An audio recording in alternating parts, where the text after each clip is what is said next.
Thank you. Yeah.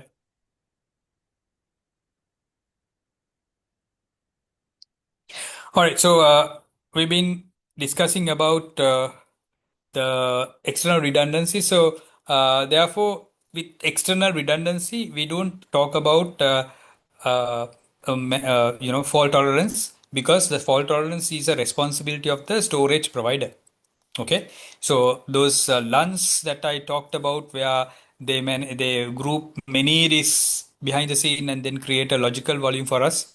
That's something that the storage vendor would do, and then that's going to be their responsibility. But then we also have other redundancy levels, or what do you call redundancy levels of the disk group, right? Now, in this diagram also, let me take the point once again. Sorry. Okay, so here also you can see there are different types of redundancy levels shown, right? External is the selected one, and then you have normal, high, and flex. Okay, right. Now talking about redundancy. Now, in redundancy, I wanted to tell you this. Now, in a normal, if you take a conventional redundancy practice, right, what happens is that you have a disk, right, and then you will have a copy of the same disk, right, in order to maintain redundancy. That's how conventionally what they do. But in Oracle level, the redundancy will happen at a file level, right? Now, also you can imagine that now the file is also spreaded across multiple disks, right? In the form of extents. It's actually the extent that will be copied onto a different disk in order to maintain a copy, right? Right? Extent will be copied onto another disk, so that if the former disk fails, you still have a good copy available in a good copy of the extent available in another disk. So that's how the redundancy maintains within ASM. Now, if you don't want external redundancy and you rely on Oracle's redundancy, then we can go with these types of redundancy levels.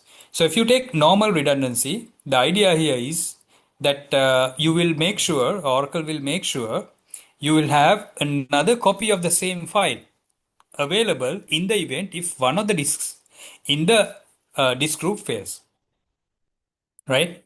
Now, take an example. So let's say that I have, okay, I hope you can see my screen. There are, let's say, these two disks I have combined, I have grouped them to create or form a disk group.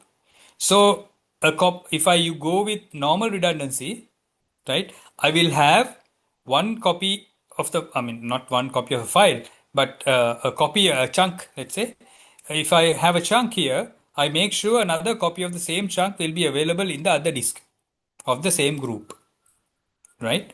So therefore, each of these disks, right, will be there in their own what we call a failure group. Okay, these terms are important.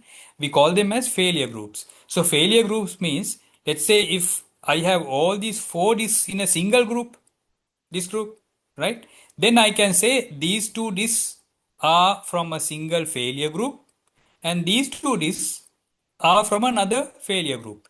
So the idea here is that if you are keeping a chunk here or creating your original chunk here, a copy of that will not go into the same failure group, but it will go to a different failure group. So if these disks are accessed through different controllers, then you can simply divide your content amongst these controllers using this failure group mechanism. Okay, so I will not go into detail about it. That will be too much for you. But for now, just remember the concept called failure group. So failure groups. So in a disk group, you can have failure groups, and these failure groups will make sure that a copy of a file or copy of a chunk will not be maintained in the same failure group, right? In order to provide proper redundancy, right? So normal means you make sure that you have additional copy. So when you have normal redundancy, the total usage of your disk group will become half. Why? Or the effective capacity will become 50%, simply because in the event if one of the disks, or if one of the, let's say if you have only two disks, if one of these disks fails, the second copy, because you are supposed to maintain two copies, right? The second copy will be generated or will be made create or will be created in the available disk group. Available disk.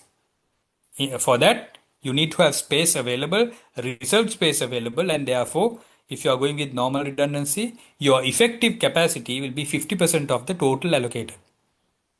Similarly, high means you are going to have altogether three copies, your original copy and two additional copies as well. So therefore, you need to have three disks, therefore at least created for that disk group in order to maintain three copies, right? So that is for normal redundancy, you need to have two, but minimum. High redundancy, you need to have three disks at least in your disk group to make sure you spread out content across three disks.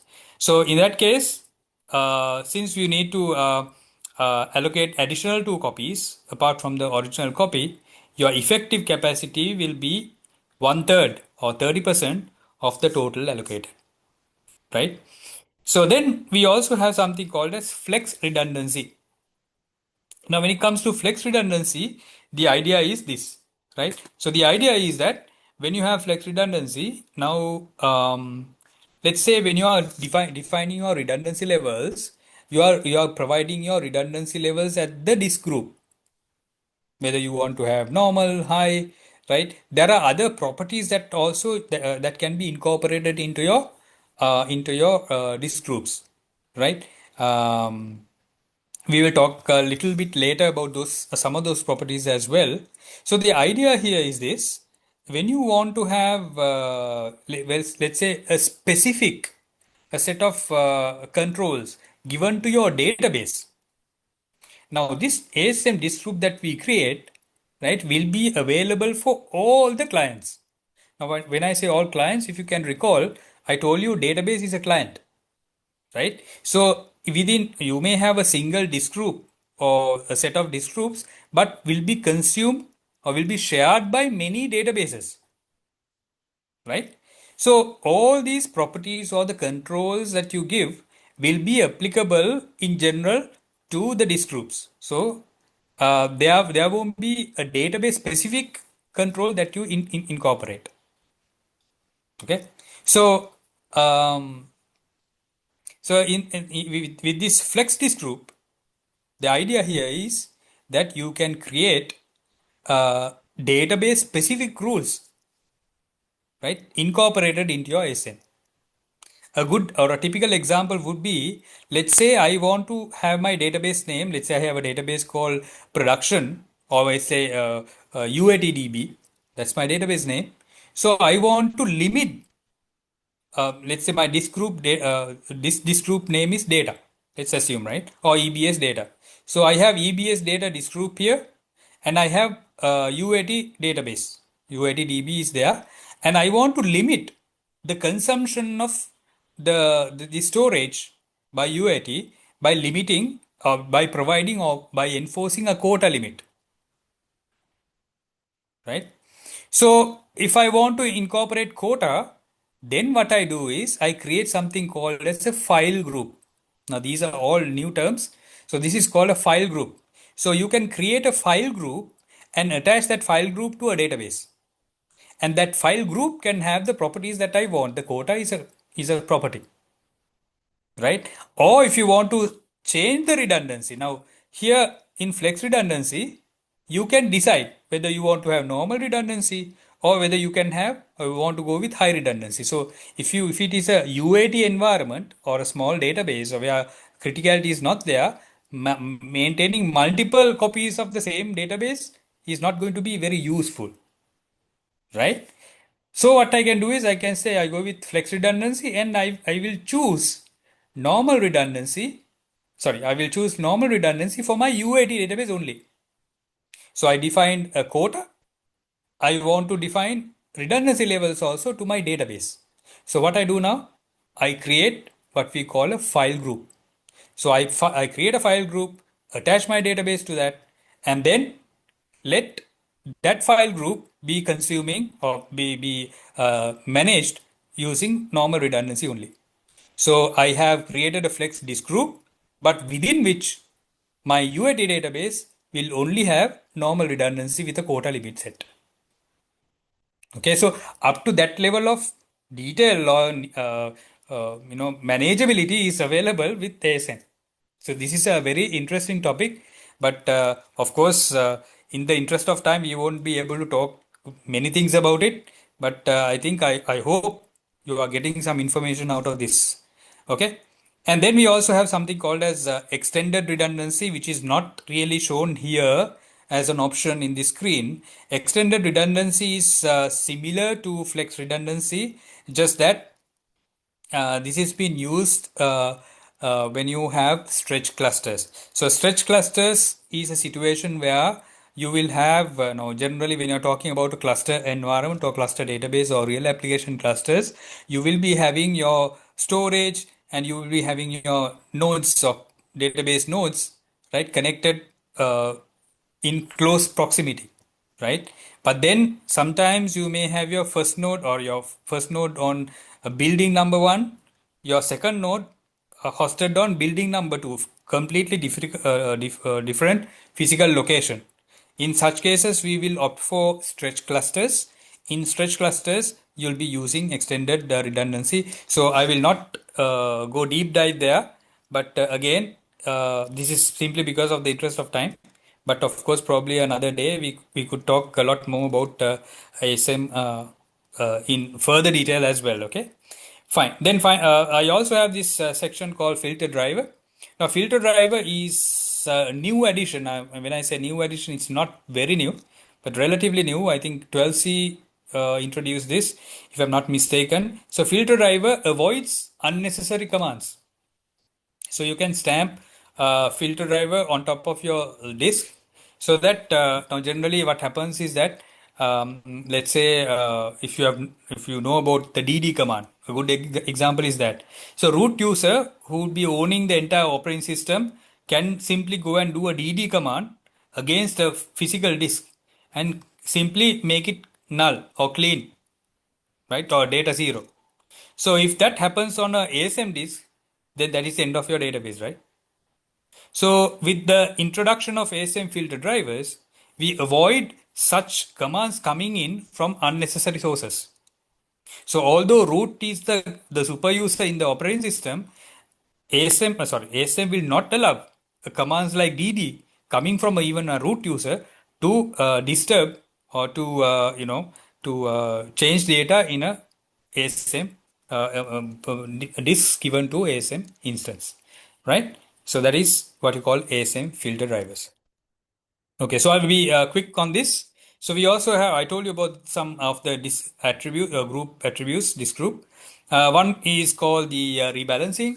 So rebalancing enables you to increase the number of processors or background processors to speed up rebalancing. Now, what is rebalancing? So rebalancing is a situation where let's assume that we have two disks in my normal redundancy minimum number required, and then later on, in order to scale, I add the third disk, which is an empty disk, right, to my ASM disk group. So the moment you add that, Oracle will automatically, or ASM will automatically rebalance, redistribute the extents across the three disks now, instead of having it in the existing two disks. Right now, that process is what we call rebalancing. This will happen when you are adding a disk, or even when you remove a disk. When you remove disk also, whatever the content that we had in the removed disk had to be, has to be distributed across the available disk, and that at that time also the rebalancing will take place. Okay. And then we also have disk repair time. Now, disk repair time, I think it was introduced in 12C, right? If I'm not mistaken. So in the event, let's say for some reason you lose the connectivity of the disk in one of the disks, right? So it is not permanently damaged or anything like that, just a drop, right? So you set up a time to your disk group, right? And then let changes that are occurring. Now that disk is not present at the moment, right? Physically it is there, but for ASM it doesn't see. right? The ASM disk group doesn't see it. So what happens is, let's say we have set the repair time of 5 hours. So what happens until then? The moment it drops the moment it loses the disk, it will just hold on to it, and then let's say you are doing changes, you are incurring changes. The changes will come into this right disk group, but it will keep a track of what is happening right now. Okay, because it knows at what time it lost the connectivity to the other disk. So let's say within 3 hours we managed to bring that disk online, right?